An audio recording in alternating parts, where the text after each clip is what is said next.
aqui, né, assistindo a professora.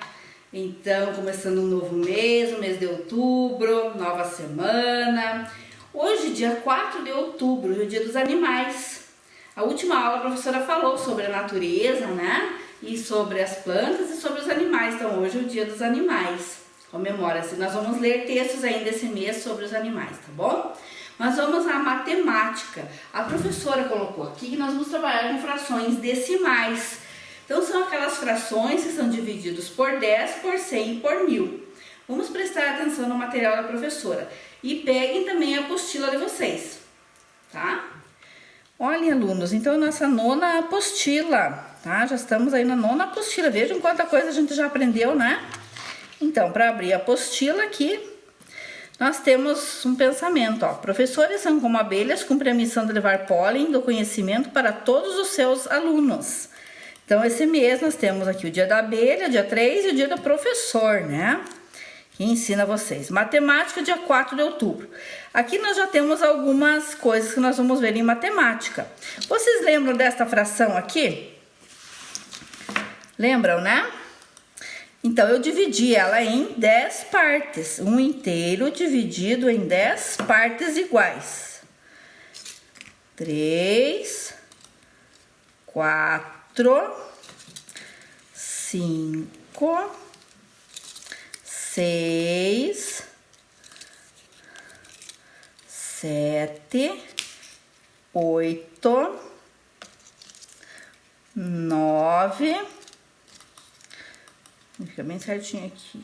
9.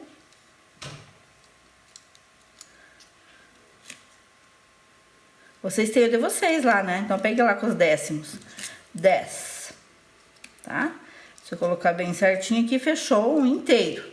Então, cada parte dessa eu chamo de 1/10, tá? 1/10. Então, essa é uma parte da fração decimal, dividida em 10 partes.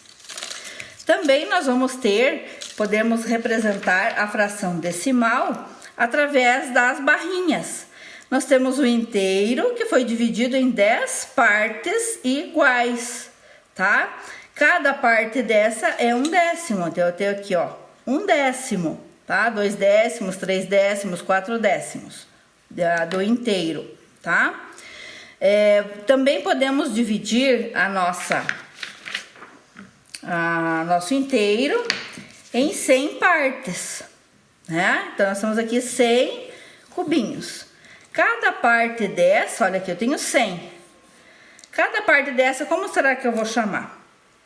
Né? Uma parte aqui, ó, uma partezinha dessa, então, é um inteiro, né? Que foi dividido em 100. Uma partezinha dessa, como é que eu vou chamar? 1/100, tá? 1/100. Essa aqui a professora não marcou. Vamos marcar aqui, então? Então, aqui foi dividido em 10. E eu peguei uma. É 1/10. 1/10. Tá? E eu também posso dividir o inteiro em 1000 partes. Olhem, aqui eu tenho 1000 cubinhos, tá? Então, eu dividi este inteiro aqui em 1000. Então, tá dividido por 1000. E uma partezinha dele é 1/1000. 1/1000. Deu para entender, então, essas frações? Décimo dividido em 10. Centésimo foi dividido em 100. E milésimo foi dividido em 1000, tá? Mas eu posso ter 2 milésimos, 3 milésimos, tá? Só para vocês perceberem, então, a divisão, como é que foi feita. Lá na apostilinha de vocês, nós vamos ter atividade. Olhem aqui. Aqui é uma explicação. O que nós temos? Algo que foi dividido em 1, 2, 3, 4, 5, 6, 7, 8, 9, 10. E foi pegado 1. Então, 1/10. tá? Dividido em 10 partes. Aqui também nós temos 1, 2, 3, 4, 5, 6, 7, 8, 9, 10 e foi pego um décimo. Nesta outra ele foi dividido em 100 partes e foi pego aqui, ó, vamos pintar aqui que ele pegou, tá? Nesta parte aqui, milésimo, ele pegou 1 milésimo, então um quadradinho aqui, ó, 1 milésimo. Dividido em 1000, foi pego uma parte que a gente chama de 1 milésimo, tá? Deu para entender esse? Agora vamos ver aqui, ó, nos décimos primeiro. Vamos fazer juntos esse daqui. Então, eu dividi em 1, 2, 3, 4, 5, 6, 7, 8, 9, 10. Dividi em 10, tá? E peguei 3, né? São 3 décimos. Essa aqui, dividi em quantos? 1, 2, 3, 4, 5, 6, 7, 8, 9, 10. Dividi em 10, ó. Dividido, ó. Traço. 1, 2, 3, 4. 4 décimos, né? Vocês viram como é importante a gente ir marcando assim? A gente vai vendo aonde a gente começou, para não fazer errado, né? 1, 2, 3, 4, 5, 6, 7, 8, 9, 10. Então, eu dividi em 10, peguei 1, 2, 3, 4, 5. 5 décimos, né?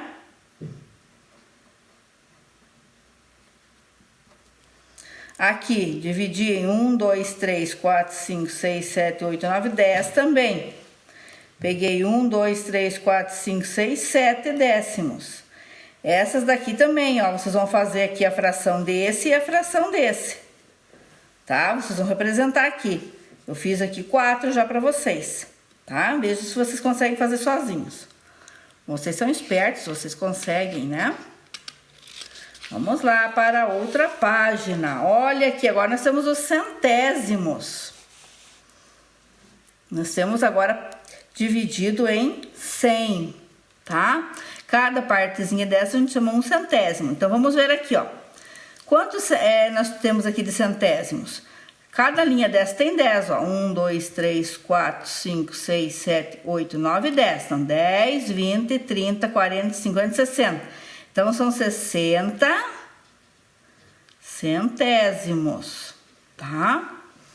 Aqui, 10, 20, 21, 22, 23, 24, 25, ó.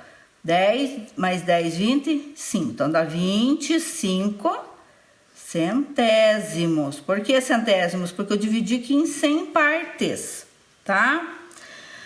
Aqui, ó, vejam aqui quantos que tem, né? Então, eu tenho aqui quase ele todo, ó, tá? Então, cada linha tem 10, ó. 10, 20, 30, 40, 50, 60, 70, 80, 90... E 1, 2, 3, 4, 5, 6, 7, ó. 97 o quê? Centésimos, porque eu dividi em 100 e peguei 97. Agora, esses aqui vocês vão fazer sozinhos, tá bom? Esse aqui agora com milésimo. Foi dividido em 1000 partes. Dividido em 1000. E eu peguei quantos, ó? Aqui eu peguei todo um lado, ó. Peguei 100. Ó, 100 e mais aqui, 10, 20, 21, 22, 23. Então, 123 milésimos. Entenderam? Porque aqui, ó, esse lado, ó, que nem fosse aqui da professora, ó. Pegou um desse é 100, ó. Estão vendo? Ele tá pintado até ali atrás, então 100 tem aqui, né? Mais 2 barrinhas dessa, ó, que tá pintada ali, 20, né? E mais 3 unidades, 3 cubinhos, mais 3 unidades, né? Então, 123 milésimos. Aqui, ó, eu já dei só aqui na frente, ó, só essas partes, ó, que foi pintado, ó, 10, 20, 30, 40, 50, 60 e 1, 2, 3, 4, 5. Ó, 65 milésimos. Vocês vão registrar aqui, ó. Tá? Aqui também, ó, já peguei barrinha, ó, tá o cubo, mas eu peguei quantas dessa aqui dentro, ó? E esse aqui tá aqui dentro, ó, né? eu peguei grupinhos de 100, tá? E vocês também vão escrever aqui, porque foi dividido em 1000 partes e foi pega quantas aqui para pintar? Aqui também foi dividido em 1000 partes, quantas eu peguei aqui foi pintada, tá? Daí nós temos uma atividade aqui sobre fração, que nós estamos estudando, que é a fração decimal. Que fração desse daqui representa 1? Representa 1 centésimo, né? Um deles só, um quadrinho é 1 centésimo. Que fração desse daqui, que foi dividido em 1000 partes, representa esse daqui? Então, foi dividido em 1000. Esse aqui, em 1000 partes, eu peguei esse aqui, ó. Quantos que tem aqui? 10 milésimos, tá?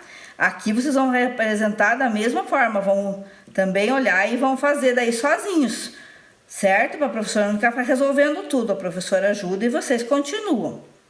Deu para entender, então? Ó, vamos repetir, então, só um pouquinho. Foi dividido em 10, peguei um décimo. Foi dividido em 100, peguei um centésimo. Foi dividido em 1000 partes, cada um deles se chama 1 milésimo. Entenderam, então, alunos, sobre as frações decimais? É importante que vocês compreendam isso para nós irmos adiante com os números decimais daí, tá? Então, nos vemos daqui a pouco na aula de ciências. Esperem aí só um pouquinho.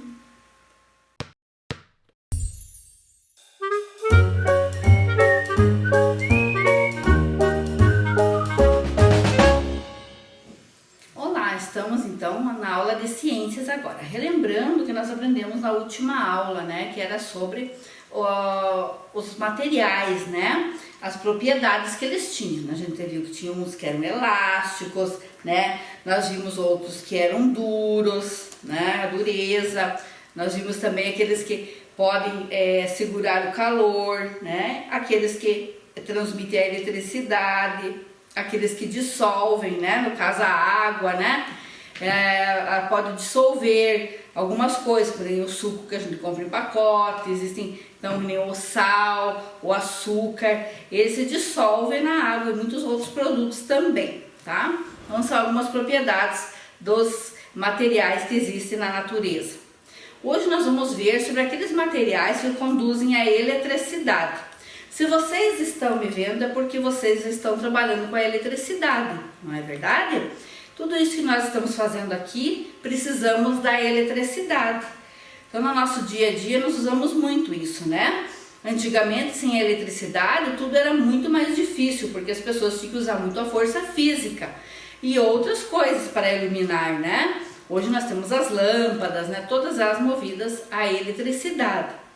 Ah, mas da onde vem toda essa eletricidade?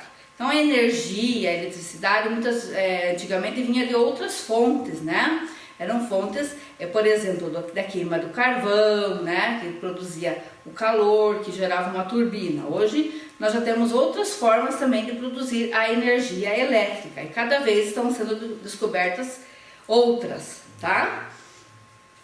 No livro de vocês nós temos sobre isso. Vamos pegar o livrinho didático de vocês, que é esse aqui, ó, esse livro. Lá na página 123, então deixa a professora marcar aqui o número da página. Então na página 123, nós temos um texto ali que é bem bacana para a gente acompanhar. Então preste atenção no texto. Vitor escreveu um texto apresentando algumas situações que ele vivenciou em um dia nas quais utilizou energia elétrica. Eu acordei de manhã com o barulho do despertador do celular de minha mãe. Escovei os dentes e tomei banho com a água aquecida pelo chuveiro elétrico. Minha mãe passou meu uniforme escolar com ferro elétrico. Peguei o leite que estava na geladeira e aqueci um copo no forno de micro-ondas. Enquanto tomava café da manhã, ouvia música no rádio. Liguei o computador e fiz a tarefa que a professora pediu. Liguei a impressora e imprimi a tarefa. Esse menino é muito chique, né? Entregar a tarefa impressa, né? Muito bem, então o que nós temos nesse texto? Vocês estão acompanhando ali. Apareceu o quê? Aparelhos elétricos. Quais que foram usados nessa vivência aqui desse menino do Vitor? Barulho do despertador do celular. Então, o celular é um equipamento que precisa de eletricidade. Para quê? Para carregar a sua bateria, né? Escovei os dentes, tomei banho com chuveiro da água aquecida. O chuveiro é o equipamento que também necessita de energia elétrica se você quiser tomar um banho quente.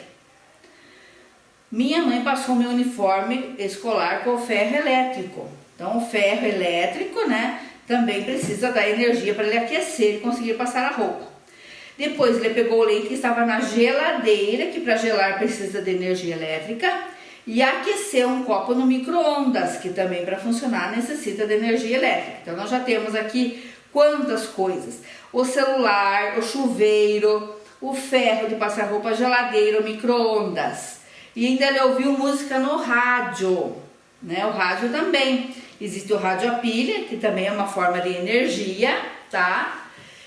E existe o rádio que é elétrico, que precisa da eletricidade. Daí liguei o computador, que também precisa de eletricidade. Computador, impressora, né? Computador, impressora, rádio, micro-ondas, tudo isso aí são equipamentos que nós temos nas nossas casas que necessitam de energia elétrica.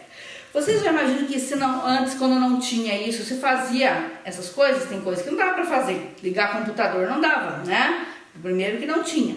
Então, para passar roupa, as pessoas também passavam roupas bem antigamente. Com aquele ferro de brasa, né? Que tinha que fazer o fogo no fogão para ter a brasa.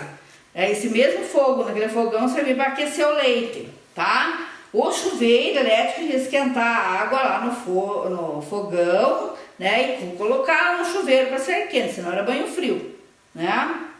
Despertador era aqueles que vocês davam corda, né? Dava corda. E daí ele despertava naquele horário que era determinado, mas só naquele horário. Não adiantava esperar que ele tocasse de volta, que não tocava, né? Então, são situações que nós vivenciamos no nosso dia a dia e estamos utilizando a energia elétrica e nem percebemos. Será que se não tivesse energia elétrica ele ia conseguir fazer a tarefa dele? Não. Ele não ia nem conseguir aquecer ali, né? Talvez ele fosse lá aquecer o leite no fogão a gás, né? Mas o banho já seria frio, né? O uniforme já iria amassado. Então, para que a energia elétrica chegue à sua casa, né, e a casa dos outros, é necessário que ela seja gerada, conduzida e transmitida. Então, ela é gerada num determinado lugar, ela é conduzida a um outro lugar e depois é transmitida para todas as casas. No Brasil, a maior parte da energia elétrica utilizada é gerada nas usinas hidrelétricas. Então, são usinas movidas a água. Então, vamos ver aqui. Seguindo na página 124, usinas hidrelétricas. Nós temos até uma imagem ali de como funciona a usina hidrelétrica. O que elas usam para produzir a energia elétrica? Elas usam o movimento da água, tá? Então a água é impulsionada de uma grande altura e também num lugar estreito, onde ela vai com muita força, né?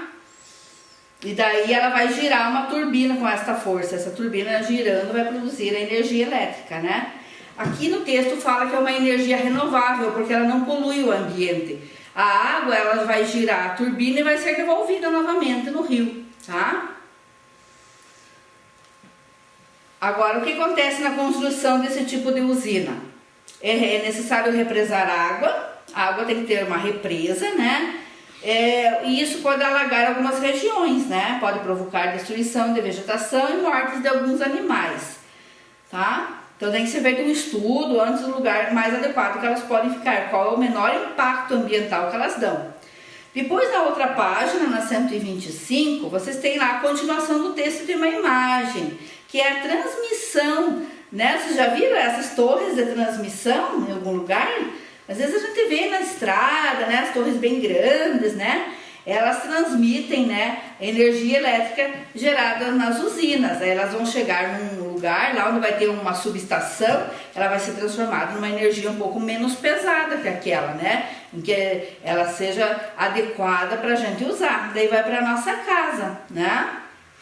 Então olha aqui o menininho, ó. Ele acendeu o interruptor lá, acendeu a lâmpada, né? Veja ali, essa luz veio pelos fios elétricos, passou pelo contador, que passou lá pelos fios que veio pela rua, né, nos postes, né?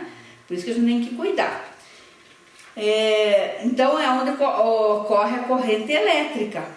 Tem que cuidar, né? Porque a eletricidade ela é muito boa, mas ela também é muito perigosa, tá? E existe aqui, ó, veja na página seguinte, que são os condutores. Então hoje em dia é usado então os fios elétricos, né? Que são feitos de alumínio, né? Ou cobre, e são cobertos com plástico. Porque esses materiais, o alumínio, o cobre, eles são condutores da energia. Adianta eu pôr lá um cano de plástico, uma mangueira, ela não vai conduzir energia, tá? Porque ele não é um condutor. Um canudinho de refrigerante também não vai conduzir energia, né? Agora, o plástico que envolve esses materiais serve de isolante. Quer dizer, ele vai isolar. Então, se você encostar, já viram aquela história, não encosta no fio descascado que é perigoso. E é perigoso sim, você leva um choque elétrico. Esse choque elétrico, né, você senta ali uma picadinha. Quem que já levou choque elétrico? Eu já levei choque elétrico, dá uns arrepios assim na mão da gente, né? Só que quando a carga é muito grande, ela pode matar a pessoa, né? Por isso que tem que ter o isolante, então. Por isso que a instalação elétrica na casa da gente tem que ser muito bem feita para que não haja a possibilidade da pessoa levar um choque, levar uma descarga elétrica muito forte. Vamos conhecer um pouquinho mais sobre a usina no vídeo que a professora trouxe para vocês ali. Tem 2 vídeos, tá? Como funciona uma usina hidrelétrica? O Zeca adora videogame e é o campeão entre os amigos. O pai do Zeca é escritor e trabalha em casa usando o laptop. A mãe do Zeca fica preocupada e sempre prepara um cafezinho para ele. Agora, você tem ideia que o videogame do Zeca, o laptop do pai do Zeca e a cafeteira da mãe do Zeca têm em comum? A energia elétrica. De onde ela vem? Pode-se conseguir energia elétrica de várias formas. Queima de petróleo, carvão ou gás, fissão nuclear. Até o movimento das águas de um rio é capaz de gerar eletricidade. É isso que faz uma usina hidrelétrica. A energia produzida em uma hidrelétrica é uma das mais limpas e seguras que existem. A emissão de poluentes é muito baixa, ao contrário do que acontece em usinas a óleo e carvão. Isso porque a matéria-prima utilizada para produzir energia é água, um combustível praticamente inesgotável.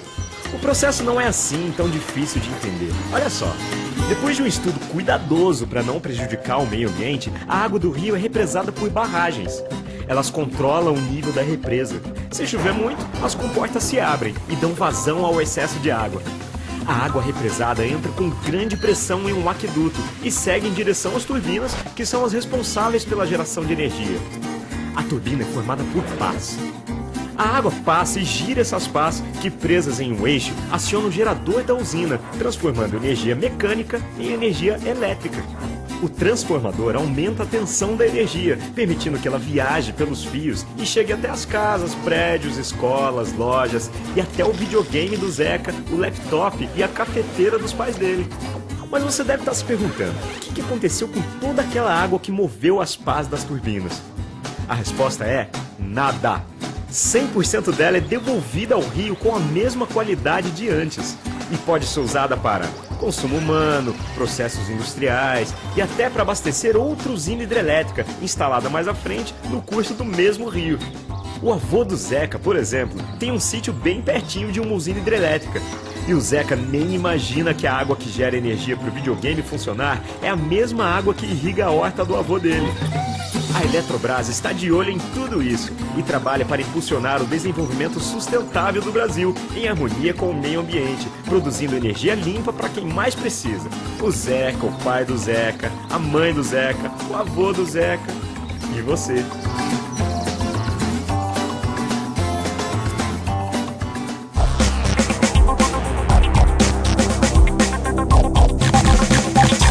As usinas hidrelétricas produzem eletricidade através da força das águas.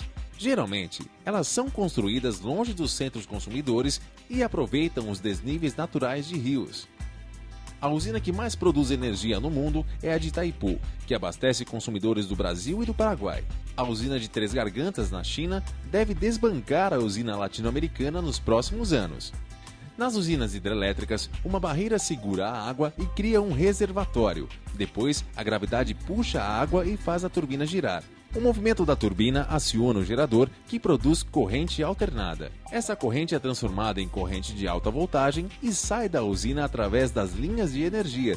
A água utilizada passa por tubulações e volta para o rio. A quantidade de eletricidade gerada é determinada pelo fluxo de água e pela distância entre a superfície da água e as turbinas. Existem também as hidrelétricas de armazenamento bombeado. Nelas, a água que sai da usina vai para o reservatório, onde será bombeada e reutilizada em vez de voltar para o rio, como acontece nas usinas tradicionais. Em uma usina hidrelétrica, o elemento mais importante é o gerador. O processo de rotação de uma série de ímãs dentro de molas de arame move os elétrons e produz corrente elétrica. As usinas hidrelétricas dependem do fluxo da água, por isso, o ciclo hidrológico é de fundamental importância. Nesse ciclo, o sol aquece a água, que evapora e sobe para o ar. Enquanto sobe, ela esfria, se condensa e forma gotículas, que caem no solo na forma de chuva e neve. Um pouco da chuva é absorvida pelo solo, enquanto a outra parte volta para os rios e oceanos. Como qualquer ação humana, a construção das usinas hidrelétricas causa impactos ambientais, alterando o ecossistema e clima do local, por exemplo. Durante o preenchimento dos reservatórios, há também uma grande liberação de gás carbônico, o que aumenta o efeito estufa. Ao contrário de outras fontes de energia, como o petróleo e o carvão. Como tudo funciona? Explica como funcionam as usinas hidrelétricas. Aprendendo um pouquinho mais, crianças, veja que essa energia que a gente usa na casa da gente vem lá das usinas, né? Termoelétricas, que daí é a queima do carvão, né? Que vai gerar o vapor, o calor, que vai mover a turbina, que vai gerar energia, tá? E existe essa que também é da energia da hidrelétrica. Hoje também existe a energia eólica, que é aquela feita pelo vento, e a solar também, né? São outras formas de energia que existem. Então veja como é importante, ali ele falou do ciclo hidrológico, ter chuvas também é essencial. Se não tiver chuvas, as usinas não têm água para movimentar as turbinas e logicamente não vai ter energia, né? Então veja como é importante a chuva, como é importante o equilíbrio ambiental, tá? Então seria essa a nossa aula de hoje. Nós vemos amanhã. Tchau, crianças!